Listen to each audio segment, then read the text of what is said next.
The day began with Donald Trump putting out an emergency memo that he expects Vice President Kamala Harris to get a big bump in the polls following the Democratic National Convention. Then Donald Trump had to play golf. You see him right there. Also, what's up with that upside down Trump hat? Hadn't seen that one before. Then Donald Trump started making post after post. He did a weird QAnon-ish post. You see that one there. And then he posted himself as an AI on top of an AI lion. Very strange behavior there as well. That's basically what Donald Trump was doing. Vice President Kamala Harris's campaign was going on the offense and mercilessly trolling Donald Trump. They prepared the following video, which I just thought was absolutely pitch perfect. Let me show it for you. Because people get bored, but they don't get bored with me.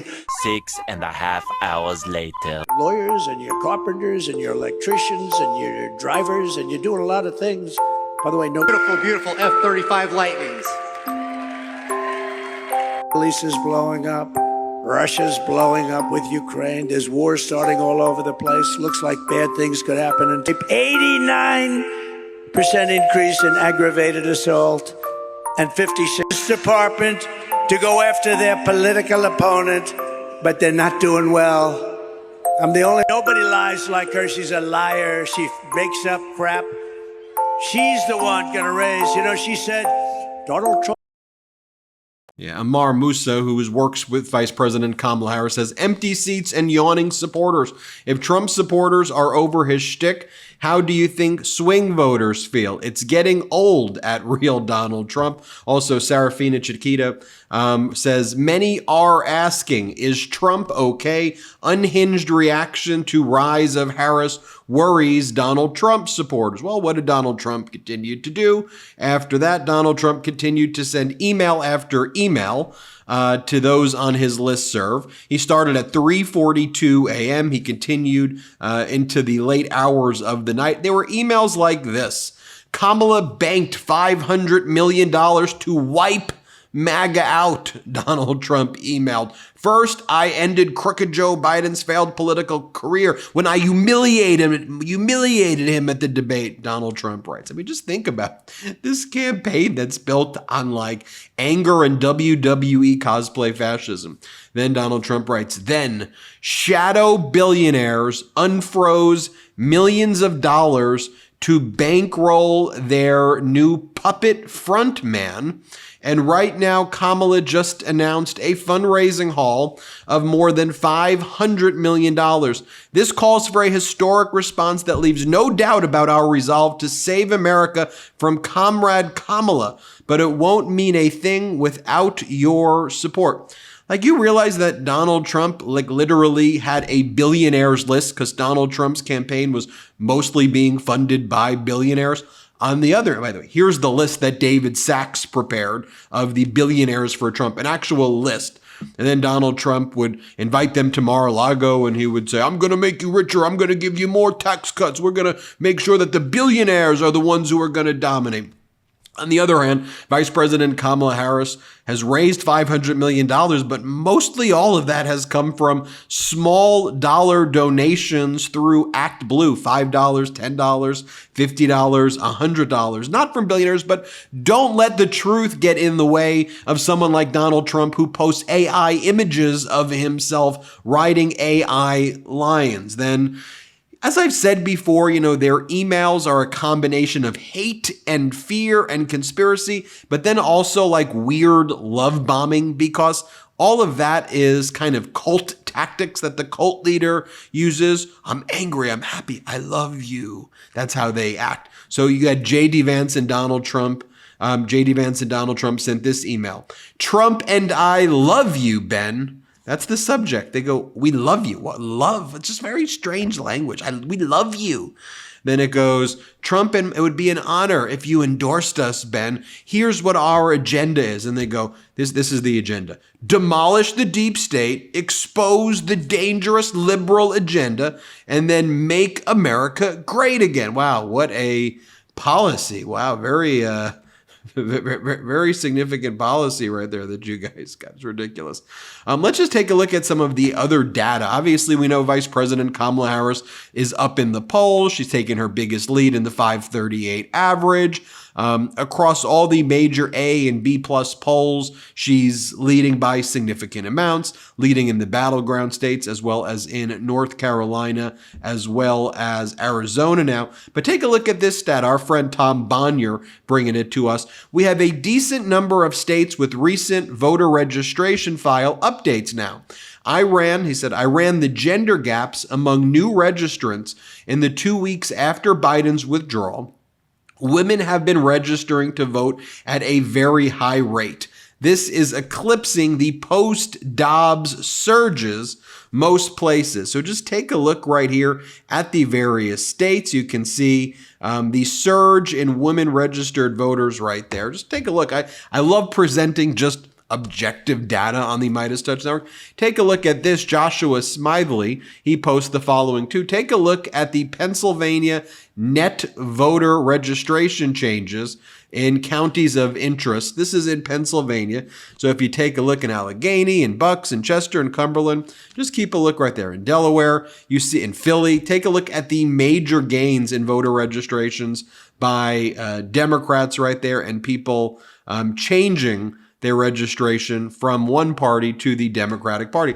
You know, I am into data. So here's another one as well. The Department of Energy announced 2.5 million more barrels of oil have been bought for the Strategic Oil Reserve refill. This will keep the Strategic Reserve deliveries going through March 2025. The price is about $18 a barrel lower than the selling price of $95 from 2022's emergency sales. So in other words, the Biden administration has broken OPEC, and the Biden administration has engaged in some of the best oil trading, perhaps the best in the history, where they sold high using the strategic reserves and they refilled once they reduced the demand by increasing the supply. It is a brilliant economic move right there. And you could just take a look. I'm like showing you these charts on this episode today. You can clearly see. So how about this one from Steve Ratner? Trump talks a lot about Biden buying Venezuelan oil, but maybe he's just remembering his own days in the White House. Trump's monthly imports from Venezuela are 6 times higher than Biden's. Steve Ratner also posts this following graph as well. Oil, gas, and renewable energy production are at all-time highs right now. America is more energy independent than ever before. I really like Carl Quintanilla as well. And here he's quoting JP Morgan's data that says the U.S. has achieved U.S. energy independence for the first time in 40 years, while Europe and China compete for global energy resources right there. And when you think about that, you think about the talking points from MAGA and propaganda networks like Fox, right? And what Trump always says, I'm going to drill, baby, drill. I need to be a dictator so I can drill more. Look at what Donald Trump said in front of the young Republicans. Bad. Baker today in the New York Times, he said that I want to be a dictator. I didn't say that. I said I want to be a dictator for one day. But the New York Times said, and you know why I wanted to be a dictator? Because I want a wall, right? I want a wall, and I want to drill, drill, drill. That's true. So,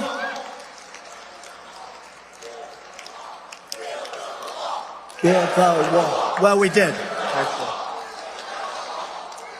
We built a Yeah, he didn't build the wall, number one. And number two, we are doing more domestic drilling now, while importantly focusing on climate change right now. Here, by the way, is Mark Levin. You know Mark Levin from Fox or Talks Like That. So this weekend, as Donald Trump is tanking in the polls, Fox is like extra right now. Here's Mark Levin saying, she's a Marxist. Now, if you're going to turn America into some kind of a Marxist Islamist state, some kind of a hellhole, then show yourself. Reveal yourself. Be the tough prosecutor. Be the courageous senator, the tough questioner. and let us confront you. Let us question. Wow. And there you have the cult continuing to grift. It is a weird cult, as our editor-in-chief, Ron Filipkowski, says. They're selling conservative dads fight beer right now with Donald Trump's image on it. Very strange. Also, RFK Jr. is removing for sale from his website the Trump Fauci 2024 Give Us Another Shot shirt.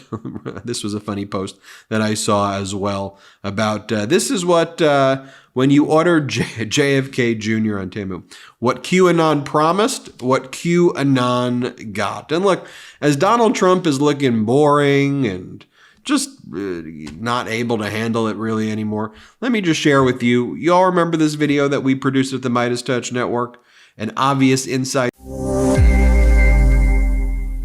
And my stupid people, when I wanted to refute it, they said, sir, don't dignify it with a rebuttal. Have you been noticing peculiar behavior recently in someone you know? Carried out by Someone who mixes fiction and reality? the late, great Hannibal Lecter. He's a wonderful man. Perhaps someone of advanced age you have known for years. Did you just see Maduro, Venezuela? It's unbelievable, Venezuela. Of course, we all have our goofs. But consistently odd behavior can be a sign of frontotemporal dementia, a degenerative disease of the frontal and temporal lobes of the brain that dramatically impairs cognitive function. And there are some key signs to look out for, like slurring words, The failing New York Times by anonymous, really anonymous. struggling to find the correct words is another sign. The Mueller report, I wish, covered the oranges of the investigation. You may also notice someone veering into incoherent ideas, detached from reality. You know what I'd do if there was a shark or you get electrocuted? I'll take electrocution every single time. I'm not getting near the shark. Or an inability to complete simple sentences. Saudi Arabia and Russia will repeat. Other notable symptoms include impaired motor function, such as a wavering limb, and decreased balance, often accompanied by a signature lean or arched stance. If someone you know is demonstrating several or all of these symptoms, they are seriously unwell. As a matter of safety, they must be relieved of critical responsibilities and disqualified from any position of authority. Remember, frontotemporal dementia is a degenerative disease. Cognitive function will never return and will only deteriorate further. Don't ignore the signs.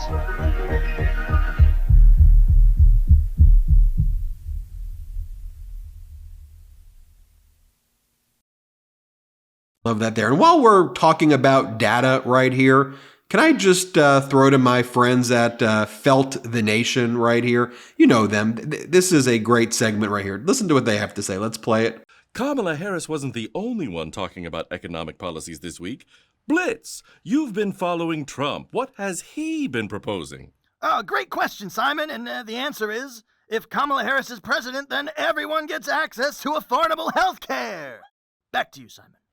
No. Blitz, we need the perspective from the Trump campaign. Well, yeah, that is the perspective of the Trump campaign. Actually, it's a direct quote. If Harris is elected, quote, everybody gets health care. Wait. Trump proposed this at his economic policy event as a bad thing? Yep, correctamundo. He's having a real meltdown, or as his campaign calls it, a melt up. But as we all know, the Trump campaign is proposing things that would make the average American's bank account shrink. Oh. I don't get it. You had to be there, Simon. Okay. What are some of Trump's other proposed economic policies? One of them was, quote, I am a better looking person than Kamala. Blitz, I'm not asking for Trump's quotes at one of his rambling press conferences. I want his proposals during the economic event. Yeah, that was that. Oh, God.